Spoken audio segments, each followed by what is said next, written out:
Yeah.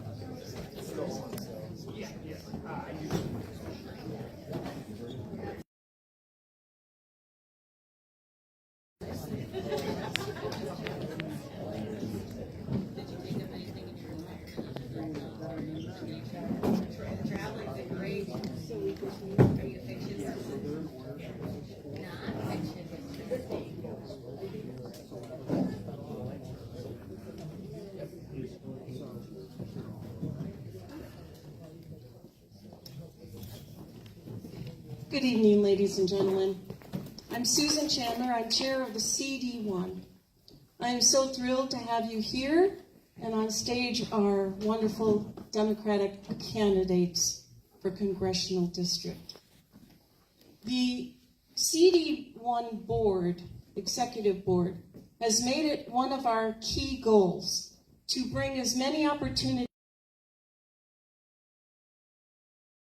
We're very happy that we were able to have 3 of the 4 pre-primary candidates.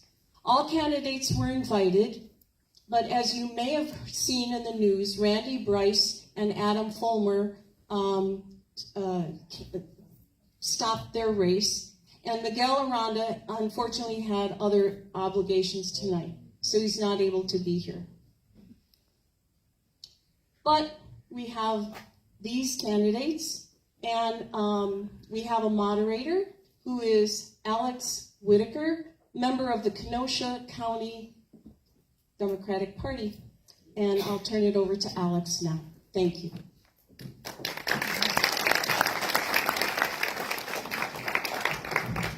Thank you, Sue, for all your organizing of tonight, as well as your team. And good evening to everyone here and everyone watching on the live stream and at a later date, doing your research before you vote. So let me tell you a little bit about the lead up to tonight. Candidates were sent a list of 9 topic areas, which were derived from audience questions that were submitted, and the CD1 board also generated some topics of their own. I will present each topic with the lead-in question. The intent of this evening, rather than debate, is for voters to hear from each candidate about their approach to that topic. The order was chosen by random number draw, so Mr. Santos will be going first, Alderman Bergelis second, and Mr. Berman third, and we will rotate each round, passing to the next person for the opening, either answering the question or for closing remarks at the end. We will have 2 minutes as we go through it, so that's what we're going to try and do. We will not be taking questions from the floor tonight, but we do welcome applause or kind of appreciative feedback or reaction as the candidate. All right. And with that, we are going to start with our opening remarks, and Mr. Santos will kick us off. All right.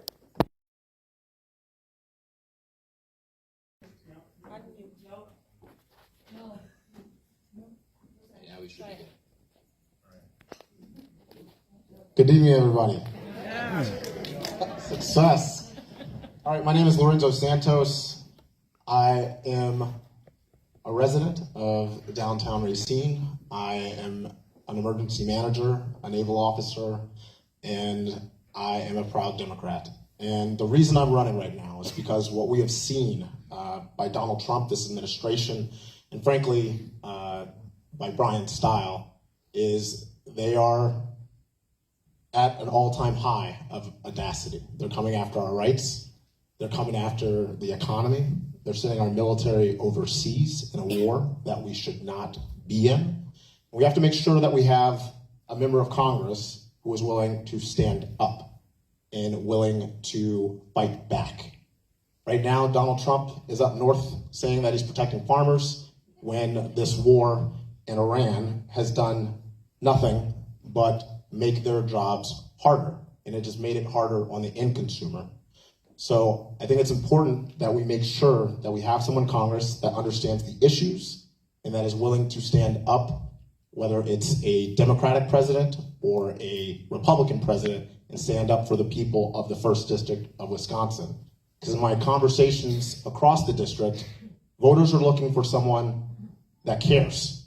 They're looking for someone that understands what we're going through, and they're looking for a fighter. And that's me. So I'm looking forward to making sure that through this election, through this campaign, We're going to keep having this conversation with everyone, every corner of the district. And we're going to make sure that everyone understands one thing, that this race is very winnable, but it's going to be hard work. And we're going to have to fight for every single vote, Republican, independent, or otherwise. But together, we can do it. Thank you.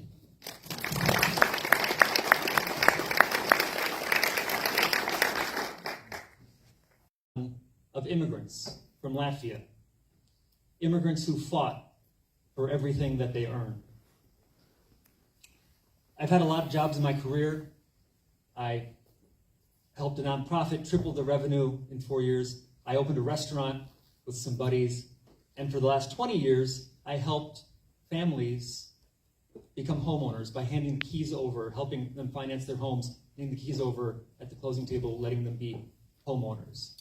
And that was a selfishly important reason why I loved my career. More than one family at a time from City Hall.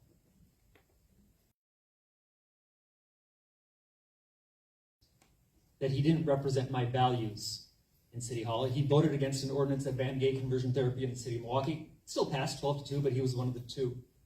And I knew then and there that that was my reason for running. Helping people who can't protect themselves. It's government's role and responsibility.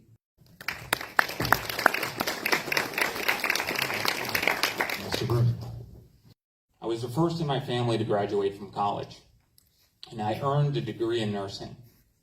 I've spent my career, but the fault of politicians in Washington making choices that were handcuffing us at the bedside, handcuffing us. Again, just really appreciate your opportunity here to make the case. Thanks so much.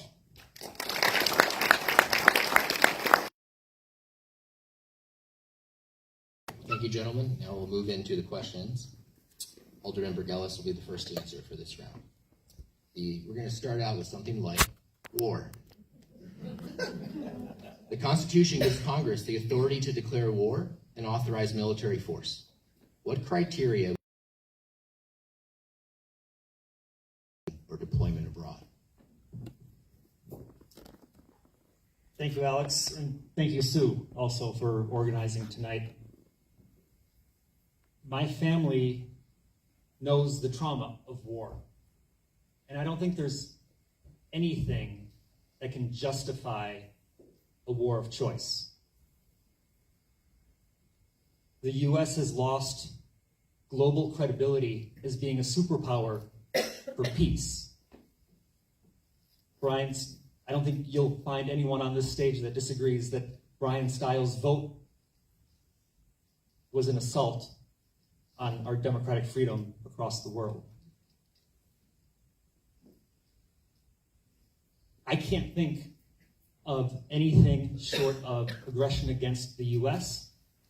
that would justify putting people's lives at risk.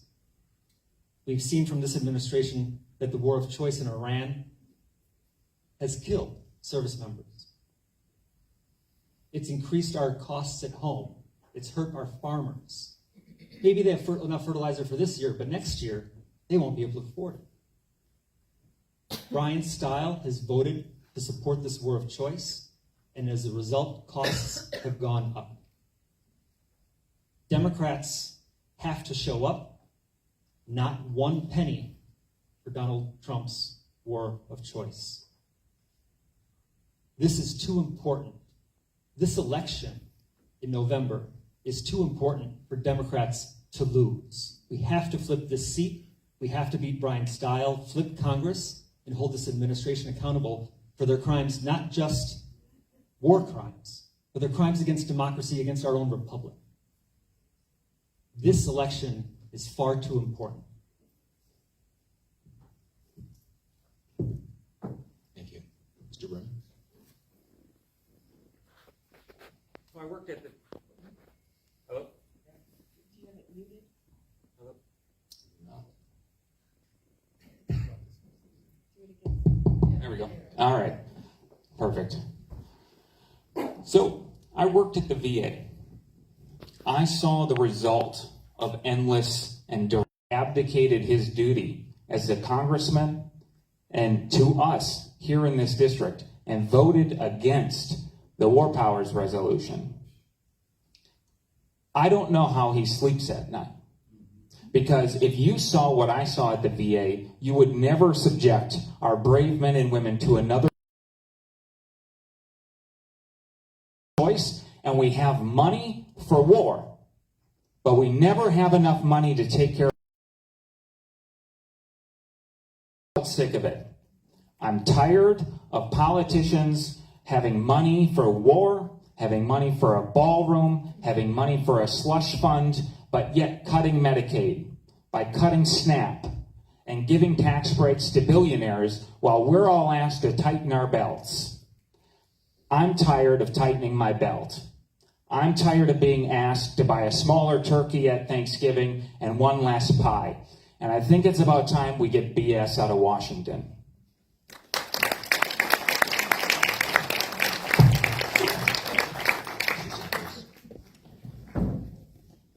So questions of war and peace. You know, I've served on a warship.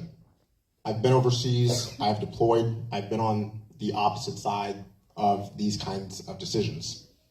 And what I will tell you is there are reasons to go to war. The world is a dangerous place. And we have allies that specifically count on the United States to keep world stability. And we should. Donald Trump and this enabling Congress have conceded leadership in the world. We need a Congress that does not allow that to continue. So my requirements for committing troops is, first of all, we have exhausted all diplomatic options first. Power. We have economic might. And yes, the position of the American presidency is one that is vital. Our leadership position in the world is unique and it is invaluable. And American leadership is indispensable. And we need a Congress that understands that. But what we also need is a Congress that's actually going to check the power of the president.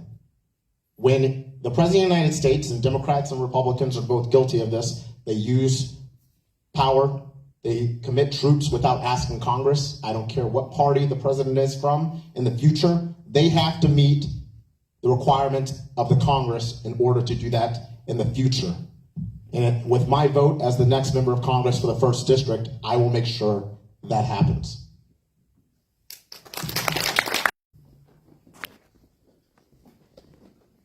So I don't think anyone in here would argue that we want to have safe communities and we want to have strong and secure borders. The administration has given carte blanche to masked men in our streets who are violating our civil rights, who are ripping apart families, who are removing members of our community who make our community stronger. We need to hold this administration and those people who are doing this. They don't continue to violate our civil rights. And if this shows us anything, it shows us that we need a clear and comprehensive path to immigration for those people that are here in our being here.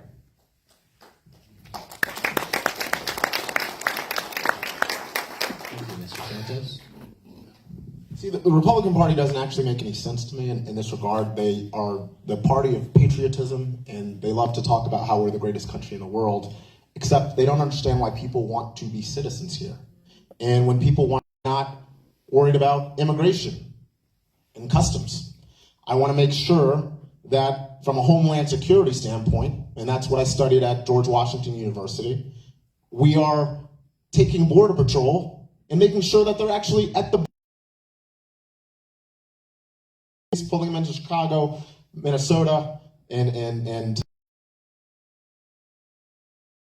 hockey, because that was probably going to be one of their next moves. We have to make sure that they're doing their job of immigration and customs, what it should be, we have a compassionate immigration reform. Because if we look back not too far ago, we have to protect our immigrant neighbors. We have to make sure that we are pushing for comprehensive immigration reform because we almost got it, but Trump wanted to run.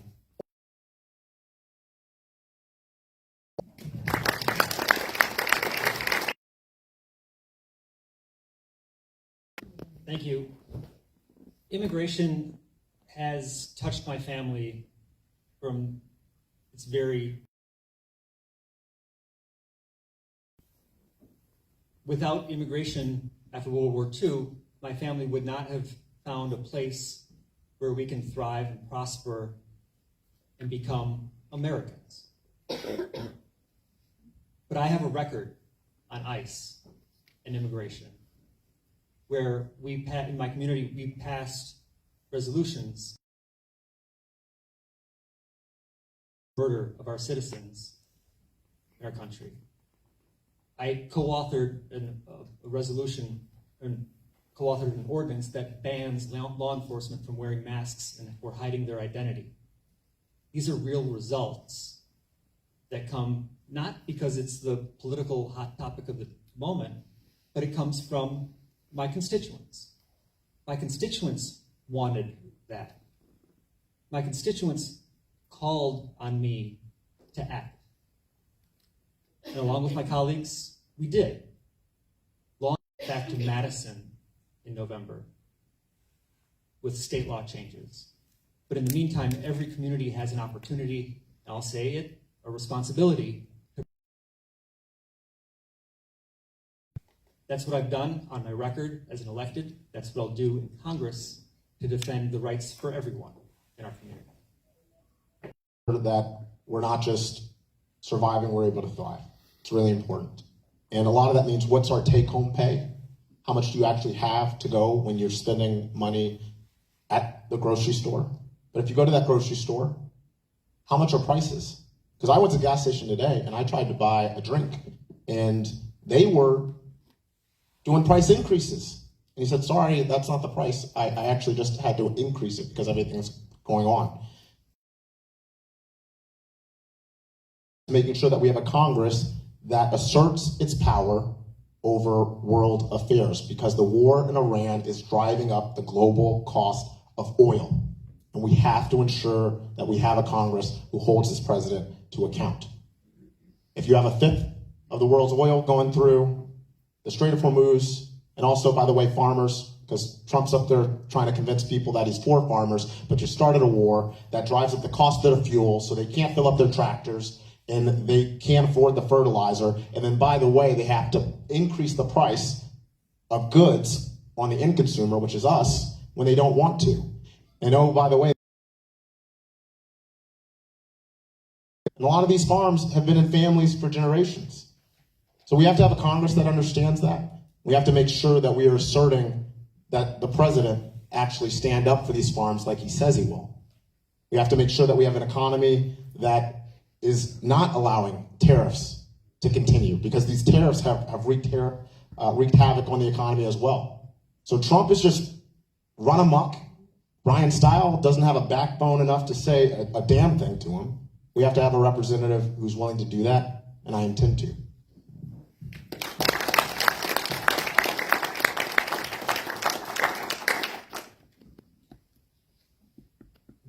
Massive supply chain disruptions because of the war of choice in Iran have brought up the cost of everything. Or just like what the feds are doing in Iowa or Texas or even Illinois.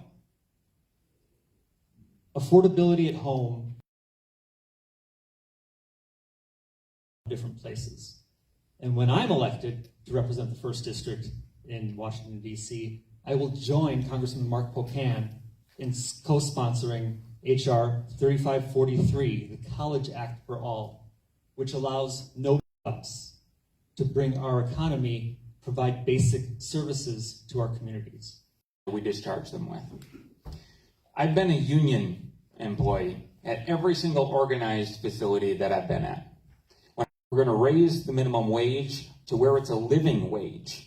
Right now in Racine County, for a single individual, the living wage is $21.54 an hour.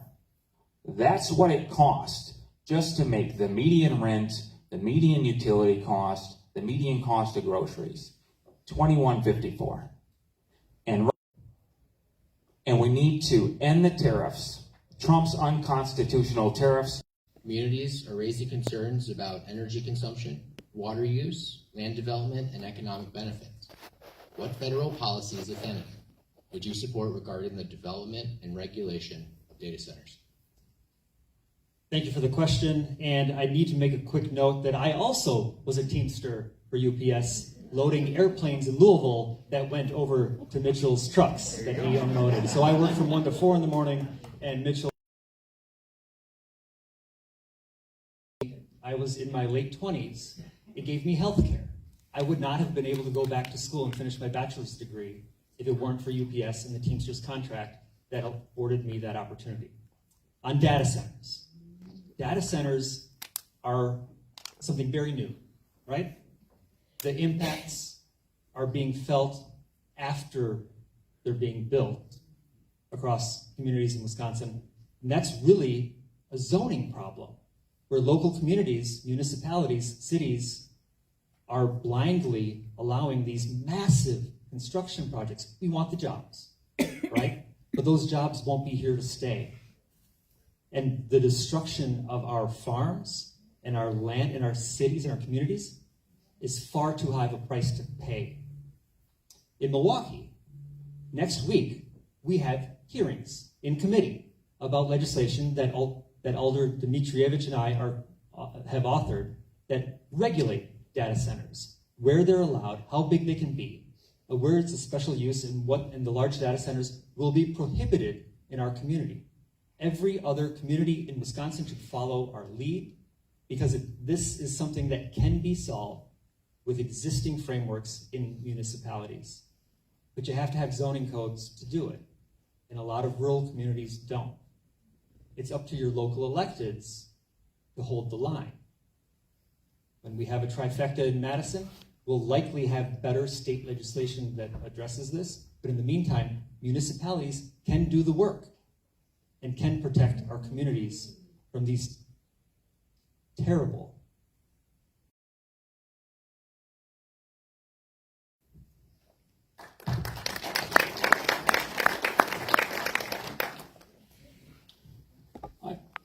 data centers. This is a question that we get. At least I get at every single event that I'm at.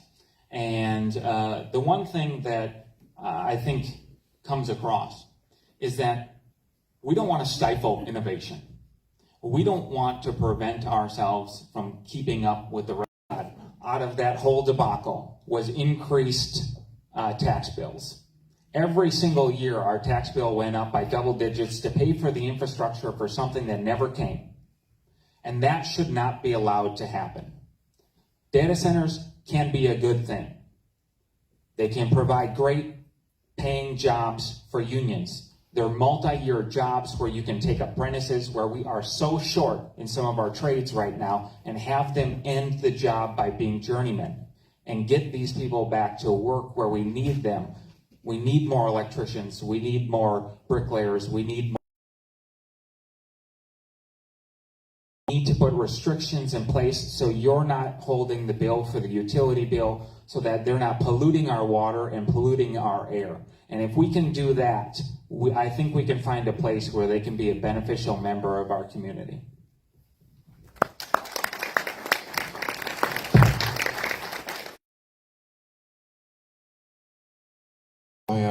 My opponents here, I would say, voters have been clear with us on data centers, pure and simple.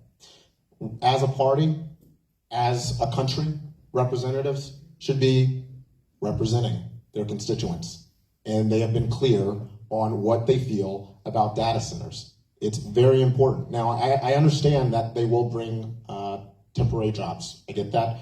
But the long-term impacts are still unclear. So the first thing I would be in favor of is a moratorium. And I do want to give credit to, there is one candidate running for governor that has been clear on this. Francesca Hong has shown leadership on this issue. So I think it's really important that first and foremost, we do something that really should be the easiest thing for us to do if we're trying to represent an entire district. We should listen to the voters who tell us they do not want this. Yes, labor might have an issue because those jobs that would initially be there, maybe they don't happen. But at the end of the day, we have to make sure that we are taking care of our environment. We only have one Earth. We are the party of science. We are the party of environmental justice, and we have to protect our planet. Data centers do not do that. Thank you.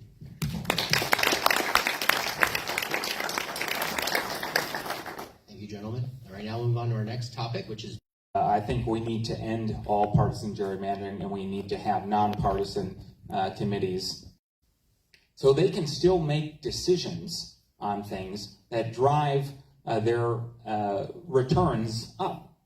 And you beat the market last year by 63%. He is the fourth highest congressman in all of Congress. Competitive districts, and we got money out of politics. You would have a more representative.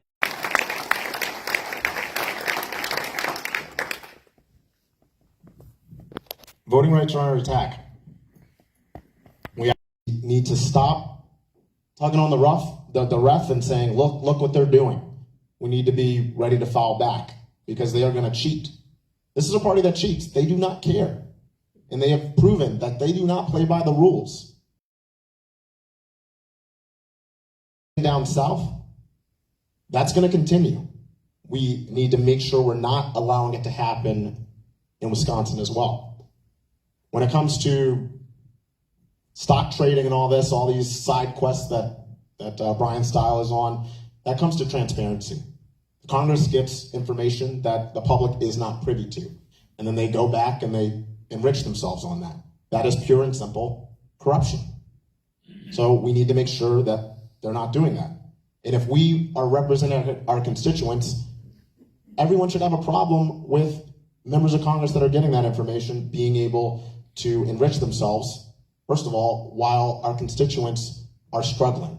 So that's an easy decision. We're going to make sure that if you are a member of Congress, you're not allowed to do that anymore. But also what Brian Style did not do, because he's too scared, I'll put it nicely, is go after the executive. Because Donald Trump is not mentioned. The executive branch is not mentioned in that law. Nobody in government, if you have special information, should be able to enrich themselves, especially while the rest of the country is barely surviving.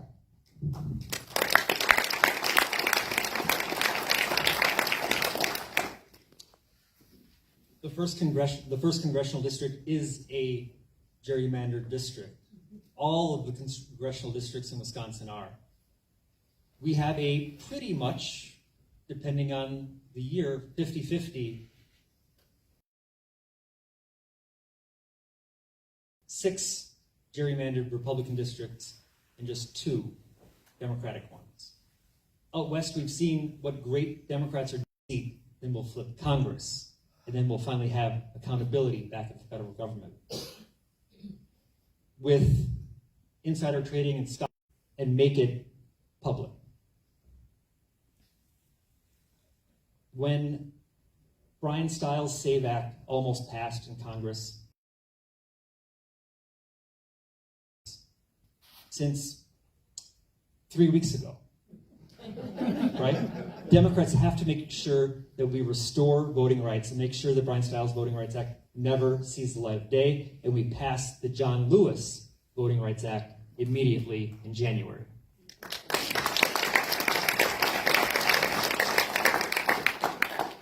Thank you. And now we'll move on to our next topic, which is gun safety. Mr. Santos will be first to answer. What federal firearm policies would you support, oppose, or seek to make sure that if, God forbid, there was an active shooter situation, that we are prepared? In fact, the last week before I left my job as a county emergency for our law enforcement and fire personnel to respond to an active shooter. And please be rest assured that there's very good training happening all over the district in that regard. we need to make sure that we have comprehensive gun safety laws. And we need to fighting tooth and nail to make sure that doesn't happen. So, do I understand the Second Amendment? Yes, but our children are dying in our schools, full stop. We have to protect them. They're counting on us. We are the adults. There's no one else. We're the adults. And in prayers and thoughts, none of that is going to protect them from a gunman, unfortunately, if they walk into a school. We have to make laws. We have to enforce those laws. So that's what I would do. I'm for extreme risk protection orders to make sure if someone has a weapon, that can legally be taken away until that person is deemed safe. I'm for universal background checks. These are all common sense, and frankly, they are well supported by the American people. But we need a Congress that understands this. Gun violence is the #1 cause of death of children in our country. Gun violence is the #1 cause of death of children in our country. And the federal government has a ban to study gun violence put in place by the NRA years ago, and Republicans have supported it ever since.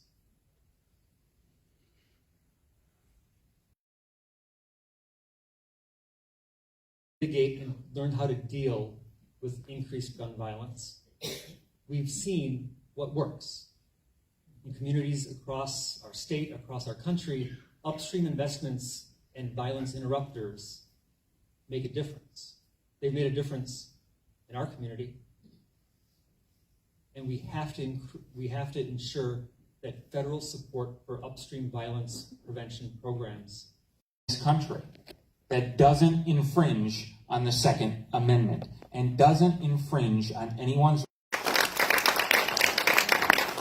We need to make sure if you've been convicted of domestic violence, you don't. Access and quality of care, and what role should the government play in achieving those goals? Thank you for that. Medicare for all. But we know that the federal government won't pay their bills when they come back.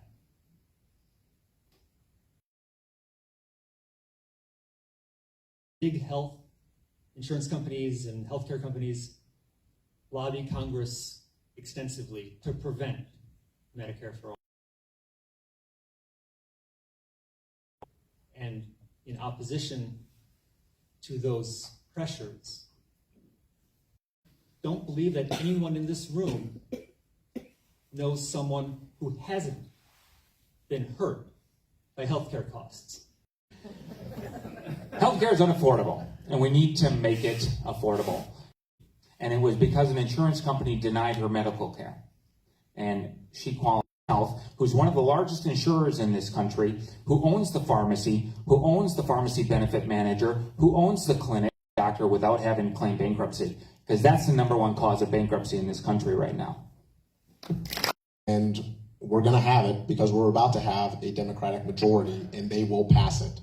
We'll make sure the Senate and Congress healthcare to the level that we should. We have enough money to bomb the hell out of Iran. We have enough money to pay for January 6th rioters, but we don't have enough money to take care of universal health care. I say bullshit. And in the next Congress, we will fully fund universal health care in this country. Ban all congressional stock trading. And crypto is really just in order to buy things on Amazon. They have to give you that coin dollar for dollar. Crypto, we need to make sure that it isn't being used and wielded against the American people for corporations and billionaires and crypto bros to grift on. And if that sweet legislation gets passed for them, it is all the crypto bros. You can do a lot of shady things, and we can't track who exactly is paying him, who exactly is donating to him. So meanwhile, he's coming after Act Blue, which you can see who as the largest beneficiary of crypto donations. So Brian's kind of opened himself up to some hypocrisy, but that's, par for the course. We need to make sure that we are watching very closely what these Republicans are doing with crypto. They're enriching themselves. It's used basically just as a backdoor avenue to make more money. But yeah, we've got to make sure that we are regulating it. It's largely misunderstood, and it's something that we're going to need to make sure we have representatives who understand it and can make responsible legislation around it. So whether it's crypto or whether it's stocks or anything like that, we need to make sure that we are providing clear boundaries, especially for people in power, people who have special information that the rest of the public is not privy to. And Brian Style is just really shining bright with along with Washington County Executive Josh Shoneman, and address the crowd to get people jazzed up, ready to go as a nonpartisan organization. They had two nonpartisan preventing fraud for consumers throughout our lifespans. The Consumer Financial Mod, paying off the traitors that stormed the Capitol. This grift on the American people, their text messages, and sent them fraudulent wire instructions. That has to be investigated by the federal government. First of all, we need to make sure that we're sending our troops to war. We are taking care of them when they come back. That takes a long time. And meanwhile, that means that our veterans are hurting. And if you see in the news, unfortunately, all the time we see that a veteran has committed or died by suicide. And a lot of times that's because they were not able to get the help that they needed in the amount of time that would have been beneficial, because there just simply is not enough support. So also the systems, so that it is easier for them to navigate and be able to get that care and get that support when they need it. Regulations are consistently changing. As these regulations change, and that's partly because of Congress, we need to communicate that effectively so that those regulation changes can be implemented. The veterans' benefits aren't limited just to health care. Tuition reimbursement, and even VA home loans return to the community.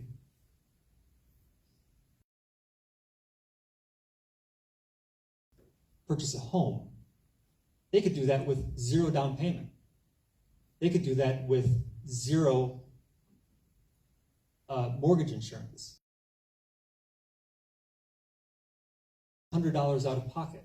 I've even had some veterans get incidental cash back when they bought a house. These are monumental benefits. Well enough aware of to ensure that they use all of the benefits that they're entitled to. And it's an entitlement. You've served, you're entitled to these benefits. If we're underfunding that are providing education benefits, if we're unable to get enough funding for VA home loans, we're doing a disservice not just to veterans, but to everyone who depends on veterans to serve and protect our country. My coworkers and I weren't capable of giving the care that our veterans needed, but we were being handcuffed by a system that didn't allow a threat or had been foreclosed on because of the end of that program. So when Brian Style stands up, it's amazing care at the VA if they would fully fund it and fully staff it, and that's what I intend to do. All right, thank you for your answers to those questions, gentlemen. And now we will move in. Southeastern Wisconsin hasn't been heard in SNAP benefits. But I am professionals who are running to challenge Brian Style. I was waiting to see someone who could beat him. The system is broken, and it's broken because of politicians like Brian Style, who come in and he votes for legislation like the Big Ugly Bill, which is giving billionaires a tax break. He's slashing part of the district west of the I. My children go to public school system to be able to fix it. Thank you.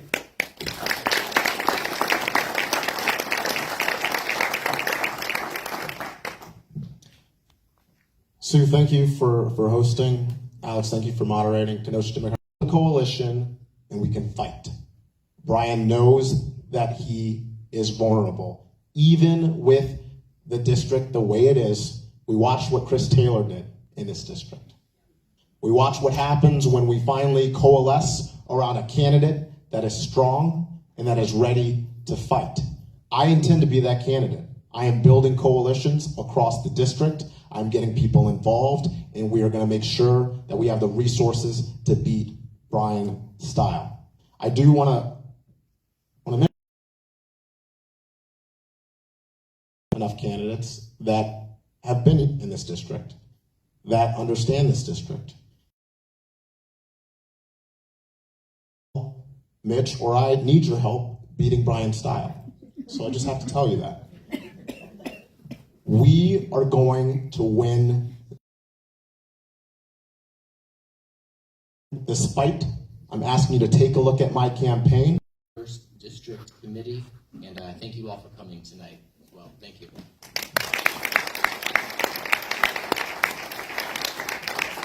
I just want to add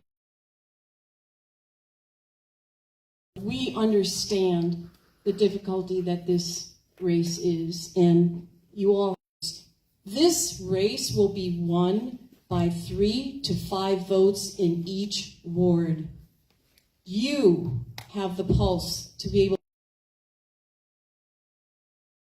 to turn out on election day for the primary, and that date is August 11th. August 11. My birthday. All right. Happening in Kenosha. Every organization that you belong to should be having our candidates come and speak to them.